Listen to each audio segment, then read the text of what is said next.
આ શોલીની ફિલ્મ જેવું દ્રશ્ય જૂનાગઢની સિવિલ હોસ્પિટલમાં સર્જાયું હતું, જ્યાં એક દારૂના નશામાં ધૂત વ્યક્તિ હોસ્પિટલના 5મા માળે ચડીને આપઘાતના પ્રયાસની ધમકી આપી રહ્યો હતો। લગભગ 1 કલાક સુધી હોસ્પિટલ બાનમાં લીધા બાદ માંડ જ્યારે તેને નીચે ઉતાર્યો અને પોલીસ તેમજ સિક્યોરિટીના લોકોને તેને બહાર લઈ જઈ રહ્યા હતા, ત્યારે તેણે કહ્યું કે તમે બધા જયરાજના માણસ છો, મને મારતા નહીં। નમસ્કાર, આપ જોઈ રહ્યા છો ચક્રવાત ન્યૂઝ। હું છું આપની સાથે નિધિ। ચક્રવાત ન્યૂઝ।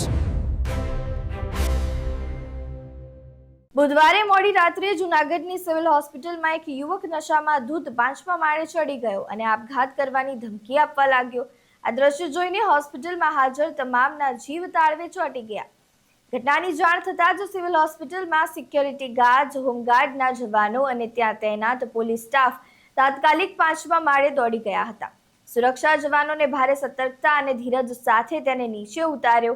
આ હાઈ વોલ્ટેજ ડ્રામા લગભગ 1 કલાક સુધી ચાલ્યો। જ્યારે સુરક્ષા કર્મચારીઓ તેને લઈ જઈ રહ્યા હતા, ત્યારે ફરીવાર તેને ડ્રામા શરૂ કરી દીધો। તેને જયરાજના માણસો કહીને નાટક શરૂ કર્યા। ત્યારે સિવિલમાં મોડી રાત્રે જે ડ્રામા સર્જાયો હતો તે જુઓ। તમે હટી જાઓ।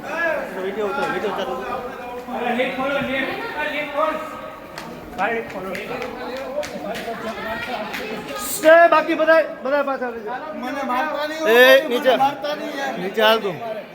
તમે બધા ધૈર્યસિંહના માણસો ને મને મારતા નહીં હો કોઈ। હા ઉતારી લો વિડિયો। મને દલિતભાઈ ભેગા છે તો હું નમ્ર વિનંતી કેટલા લોકો મારા ભેગા છે એટલે હું તો આત્મવિલોપન કરવા છે ને મન તો નથી બાકી આ ઠેકડો મારી ગયો। આપણે બધા ભાઈઓ છીએ, સમજાઈ ગયું? શાંતિ થઈ જા। મારા એટલા દલિતભાઈ મારા ભેગા છે। હાલ સુરક્ષા જવાનોએ આ શખ્સને પોલીસના હવાલે કરી દીધો છે। પોલીસે આ મામલે કાયદાકીય કાર્યવાહી શરૂ કરી છે।